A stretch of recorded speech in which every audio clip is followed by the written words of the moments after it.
Recently, I got asked a question about what's the hardest sport to repeat as a league MVP. That's a very good question.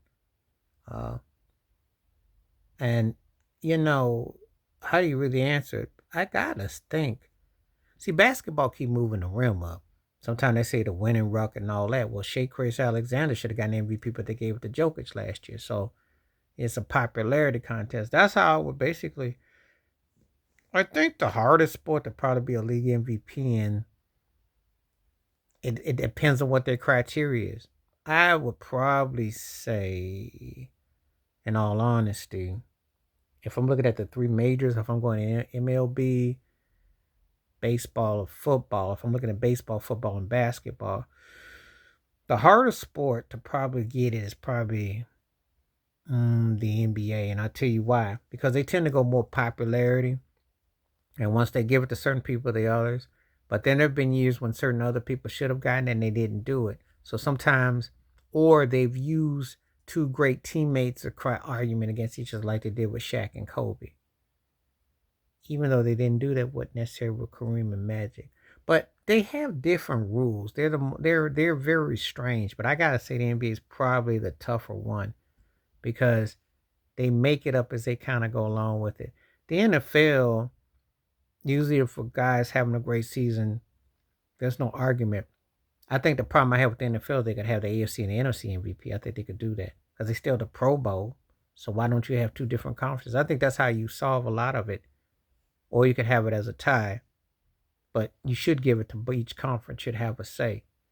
Um, Baseball is going to get it right with Shohei Ohtani and Aaron Judge. That's pretty self-explanatory. Usually, the best players get it.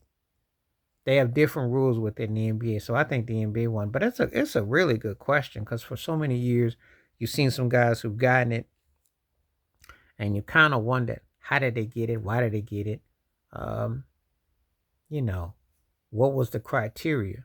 And so I look at it and I think, well, this is what they try to push off and say, well, this is how we're going to normalize it.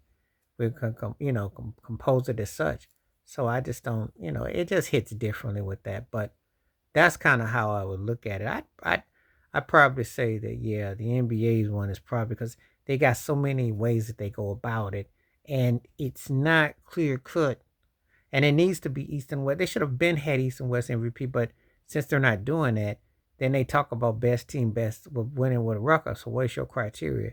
It just doesn't quite add up. But it's it makes up for interesting discussion, and it makes for interesting how you're going to look at it, um, what's it going to do, and you know how you in the totality of it.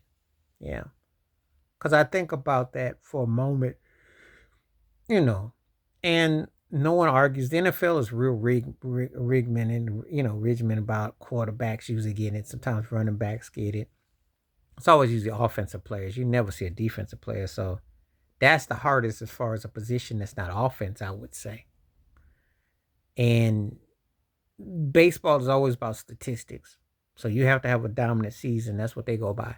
But the NBA one is the most trickiest because Chris Alexander should have tied Djokovic. They should have been co MVPs then if you go by that logic. They were the number one seed in the just like the year when Shaq, but Miami had the best record in the East and Phoenix had the best record in the West. Shaq and Nash could have gotten in co MVPs. That's all I'm saying. So they these are some strange rules that they have in these sports. So that's my thoughts and takes. But tell me what you think below. Please hit like, subscribe, welcome thoughts and comments. And I do respond. Thank you. Wash your hands. Keep your mind clear. Watch out for another. Hit that membership because when you do questions like this, I will bring them forth to you. Stay blessed. Stay safe. Stay real. Stay raw. Stay woke. I'm out.